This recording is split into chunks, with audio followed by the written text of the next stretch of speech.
ഒരുപാട് വെറൈറ്റീസ് ദോശ നമ്മൾ കഴിച്ചിട്ടുണ്ടാവും. എന്നാൽ സ്വർണം വെച്ചുകൊണ്ടുള്ള ഒരു ദോശ കഴിച്ചിട്ടുണ്ടാവും. എന്നാ കഴിച്ചു നോക്കിയാലോ?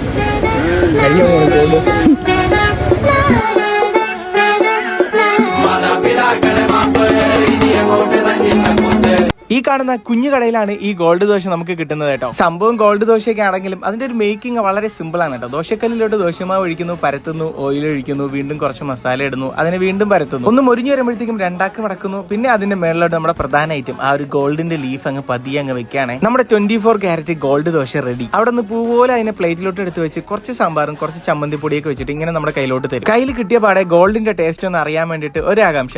അങ്ങനെ ആ ഗോൾഡിന്റെ ഭാഗം തന്നെ പതിയെ കീറിയെടുത്തിട്ട് സാമ്പാറിൽ മുക്കി കഴിച്ചു നോക്കി. നിങ്ങൾക്കും ആ ഗോൾഡിന്റെ ടേസ്റ്റ് അറിയണമെന്നുണ്ടെങ്കിൽ ജസ്റ്റ് ഒന്ന് പോയി കഴിച്ചു നോക്കിയിട്ട് അഭിപ്രായം പറയാൻ മറക്കല്ലേ. ദോശയ്ക്ക് പുറമെ ഒരുപാട് വെറൈറ്റീസ് കട്ടൻ ചായകളും ഇവിടെ കിട്ടും. ശംഖുപുഷ്പവും ചെമ്പരത്തിയും വെച്ചിട്ടുള്ള കട്ടൻ ചായയാണ് ഞാനിന്ന് ട്രൈ ചെയ്ത് നോക്കിയത്. നമ്മുടെ തിരുവനന്തപുരം പൂജപ്പുര സരസ്വതി ദേവി ക്ഷേത്രത്തിന്റെ മുമ്പിലായിട്ടാണ് ഈ കലക്കി തട്ടയുടെ ലൊക്കേഷൻ വരുന്നത്.